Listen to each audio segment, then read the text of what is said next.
તો નરેન્દ્ર મોદી સ્ટેડિયમમાં કોલ્ડ પ્લેનો કોન્સર્ટ યોજાવાનો છે। દૂર દૂરથી લોકો આવવાના છે। 2 દિવસ માટે આ કોન્સર્ટનું આયોજન કરવામાં આવ્યું છે।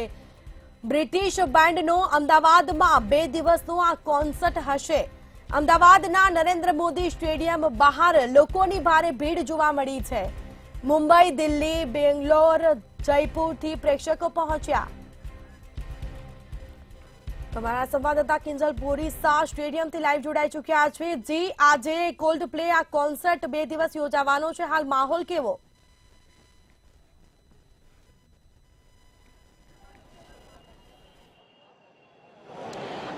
ચોક્કસથી અમદાવાદમાં પહેલી વખત જે વિદેશી કોન્સર્ટ છે તે યોજાવા જઈ રહ્યો છે, તેને લઈને અમદાવાદના નરેન્દ્ર મોદી સ્ટેડિયમ બહારનો આ માહોલ છે કે જ્યાં મ્યુઝિક પ્રેમીઓ પહોંચ્યા છે, કારણ કે પહેલી વખત અમદાવાદમાં આ જે કોલ્ડ પ્લે કોન્ટેસ્ટ છે તે યોજાવા જઈ રહ્યો છે, જેમાં ખાસ કરીને જે બ્રિટિશ બેન્ડ છે તે અહીંયા આવ્યું છે અને તે લોકોને ઝુમાવશે, લોકોને ડોલાવશે અને તેઓને સાંભળવા માટે ખાસ જે લોકો છે તે અહીંયા પહોંચ્યા છે, કારણ કે યુવા ધન ખૂબ જ જે સૌથી વધારે જે કોલ્ડ પ્લે કોન્સર્ટના ખૂબ જ જે ચાહીતું રહ્યું છે। લોકો જે કોલ્ડ પ્લેની ટી શર્ટ છે તે પણ પહેરીને અહીંયા પહોંચ્યા છે, કારણ કે યુવા ધનમાં સૌથી વધારે ક્રેઝ છે કે જે લોકો છે તે તેઓના ગીતો સાંભળે।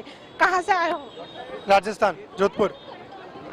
कैसा लग रहा है आज कॉन्सर्ट है, आप आए हो? एक्साइटेड है बहुत कॉन्सर्ट के लिए, तो वही है, देखो कैसा जाता है शो। होपफुली बहुत अच्छा हो एंड फ्रंट रो मिल जाए हमें। आप कितना एक्साइटेड हो? सेम एज ही इज, उतने ही एक्साइटमेंट में हम सब आए हैं, तो लेट्स होप कि हाँ सब अच्छे से हो जाए। એટલે લોકો છે તે તૈયાર થઈને કોલ્ડ પ્લે કોન્સર્ટ જોવા માટે પહોંચ્યા છે। ક્યાંથી આવ્યા છે બેટુ? कहाँ से आए हो? बैंगलोर। कैसा लग रहा है आज कॉन्सर्ट है, कितना एक्साइटमेंट है? A lot. Yeah, very excited. He's a big Coldplay.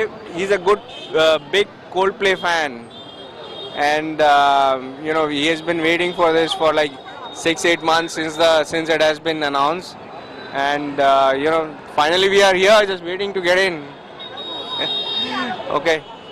એટલે લોકો છે તેમાં ખૂબ જ એક્સાઇટમેન્ટ જોવા મળી રહ્યું છે, કારણ કે અમદાવાદમાં પહેલી વાર આ કોન્સર્ટ યોજાવા જઈ રહ્યો છે, ત્યારે દેશભરના ખૂણા ખૂણાથી જે લોકો છે તે અહીંયા પહોંચ્યા છે, ત્યારે ખાસ જે વ્યવસ્થા કરવામાં આવી છે, સાથે સાથે લોકો છે તે કોલ્ડ પ્લેના ટેટૂઝ પણ પોતાના બોડી ઉપર દોરાવીને આવે છે, કારણ કે યુવાધન એક અલગ જ પ્રકારે આ દિવસની રાહ જોઈ રહ્યું હતું। ત્યારે સૌથી વધારે યંગસ્ટર્સ છે તે સ્ટેડિયમની બહાર જોવા મળી રહ્યા છે। 2 વાગે લોકોને ગ્રાઉન્ડમાં એન્ટ્રી આપવામાં આવશે અને 1 લાખ જેટલા જે ચાહકો આજે અહીંયા પહોંચે તેવો પણ એક આંકડો લગાવવામાં આવ્યો છે। લોકો છે તે હાથમાં પ્લેકાર્ડ લઈને પણ પહોંચ્યા છે, કારણ કે તેઓ કોલ્ડ પ્લે જોવા માટે અહીંયા પહોંચ્યા છે અને તેની જ માટે લોકો છે તે અહીંયા આવી રહ્યા છે।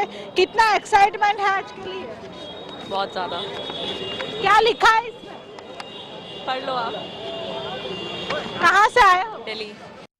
એટલે દિલ્હીથી પણ લોકો અહીંયા પહોંચ્યા છે। લોકો સ્ટેડિયમની બહાર ટોપી પણ વેચવામાં આવી રહી છે। कितना एक्साइटमेंट है? कहाँ से आए हो? એટલે તમામ જે લોકો છે તે દેશભરમાંથી અહીંયા જે સ્ટેડિયમની બહાર પહોંચ્યા છે। સાથે અત્યારે તડકો પણ લાગી રહ્યો છે, એટલે લોકો છે તે તડકાથી બચવા માટે પણ જે પ્રયાસ છે તે કરી રહ્યા છે। એક બાજુ ઠંડી પણ છે અને અત્યારે તડકો પણ લાગી રહ્યો છે, તેને લઈને લોકો છે તે તડકાથી બચવા માટે પણ પ્રયાસ કરી રહ્યા છે। લોકોએ પોતાના ફેસ ઉપર જે ટેટૂઝ પણ કરેલા છે। क्या किया इस पे? स्टिकर लगाया, टैटू किया है। कितना एक्साइटमेंट कर दिया इन्होंने इधर। काफी एक्साइटेड है। कहाँ से आए हो? हम बैंगलोर से आए हैं। कितने टिकट कितने की खरीदी? Original price, we got lucky. તો લોકો છે તે ટિકિટ ખરીદીને પણ અહીંયા પહોંચ્યા છે। એક અલગ જ ઉત્સાહ યુવા ધનમાં જોવા મળી રહ્યો છે અને જેને લઈને અત્યારે અમદાવાદમાંથી, ગુજરાતમાંથી નહીં પરંતુ અલગ અલગ રાજ્યોમાંથી તમામ જે યુવાનો છે તે અહીંયા પહોંચ્યા છે અને ખાસ અલગ જ પ્રકારના ડ્રેસિંગમાં તેઓ સજ્જ થઈને અહીંયા આવ્યા છે। कितना we very excited, very excited. कहाँ से आए हो? मुंबई। कैसा मुंबई में जब था कॉन्सर्ट तब आप गए थे? नहीं, क्योंकि हमारे पास अहमदाबाद की काफ़ी 5-6 महीने पहले से टिकट्स बुक थे। कैसा लग रहा है आज पहली बार कॉन्सर्ट में जाओ? It's all yellow. એટલે તમામ જે લોકો છે તેમાં ખૂબ જ જે ઉત્સાહ સાથે યુવાનો અહીંયા પહોંચ્યા છે અને તમામ લોકો બસ સાંજે 5 વાગ્યાની રાહ જોવે છે કારણ કે 5 વાગે જે બ્રિટિશ બેન્ડના જે કલાકારો છે તે નરેન્દ્ર મોદી સ્ટેડિયમમાં પહોંચશે અને તમામ જે લોકો છે તેમને તેમના ગીતોથી ઝુમાવશે એટલે કે 2 દિવસ અમદાવાદમાં સંગીતનો જે મહાકુંભ છે તે યોજાવાનો છે જેને જ માણવા માટે તમામ જે યુવાધન છે તે હાલ સ્ટેડિયમની બહાર જોવા મળી રહ્યું છે જી તમામ જાણકારી આપવા બદલ આપનો આભાર.